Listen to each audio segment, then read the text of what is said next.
Alma, chapter 53. And it came to pass that they did set guards over the prisoners of the Lamanites, and did compel them to go forth and bury their dead, yea, and also the dead of the Nephites who were slain. And Moroni placed men over them to guard them while they should perform their labors.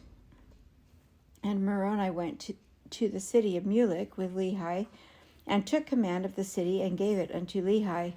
Now behold, this Lehi was a man who had been with Moroni in the more part of all his battles, and he was a man like unto Moroni, and they rejoiced in each other's safety. Yea, they were beloved by each other, and also beloved by all the people of Nephi. And it came to pass that after the Lamanites had finished burying their dead, and also the dead of the Nephites, they were marched back into the land bountiful.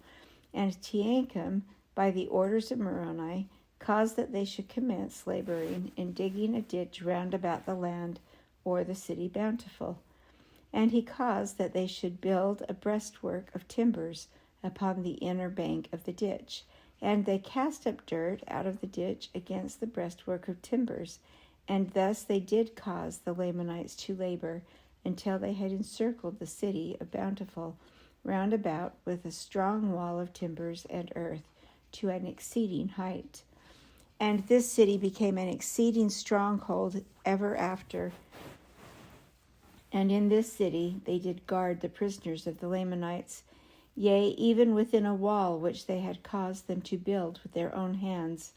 Now Moroni was compelled to cause the Lamanites to labor, because it was easy to guard them while at their labor, and he desired all his forces when he should make an attack upon the Lamanites.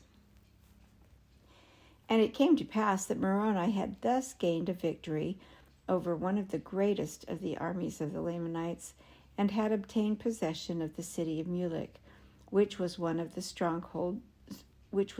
strongest holds of the Lamanites in the land of Nephi. And thus he had also built a stronghold to retain his prisoners. And it came to pass that he did no more attempt a battle with the Lamanites in that year, but he did employ his men in preparing for war, yea, and in making fortifications to guard against the Lamanites, yea, and also delivering their women and their children from famine and affliction, and providing food for their armies. And now it came to pass that the armies of the Lamanites on the west sea, south, while in the absence of Moroni on account of some intrigue amongst the Nephites, which caused dissensions amongst them, had gained some ground over the Nephites, yea, insomuch that they had obtained possession of a number of their cities in that part of the land.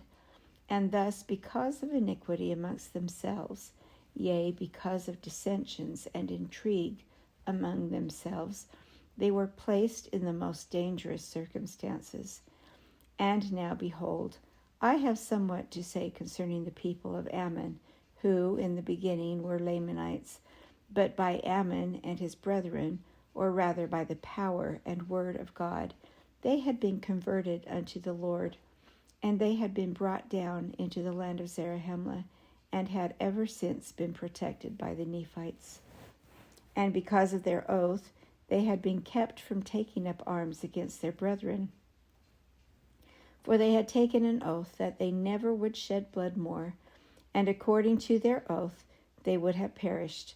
Yea, they would have suffered themselves to have fallen into the hands of their brethren, had it not been for the pity and the exceeding love which Ammon and his brethren had had for them.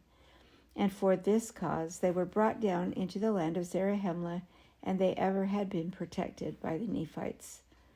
But it came to pass that when they saw the danger, and the many afflictions and tribulations which the Nephites bore for them, they were moved with compassion, and were desirous to take up arms in the defense of their country. But behold, as they were about to take their weapons of war, they were overpowered by the persuasions of Helaman and his brethren, for they were about to break the oath which they had made. And Helaman feared, lest by so doing they should lose their souls. Therefore all those who had entered into this covenant were compelled to behold their brethren wade through their afflictions, in their dangerous circumstances at this time. But behold, it came to pass they had many sons who had not entered into a covenant, that they would not take their weapons of war to defend themselves against their enemies. Therefore they did assemble themselves together at this time, as many as were able to take up arms, and they called themselves Nephites. And they entered into a covenant to fight for the liberty of the Nephites, yea, to protect the land unto the laying down of their lives. Yea, even they covenanted that they never would give up their liberty, but they would fight in all cases to protect the Nephites and themselves from bondage. Now behold, there were 2,000 of those young men who entered into this covenant and took their weapons of war to defend their country. And now behold, as they never had hitherto been a disadvantage to the Nephites, they became now, at this period of time, also a great support.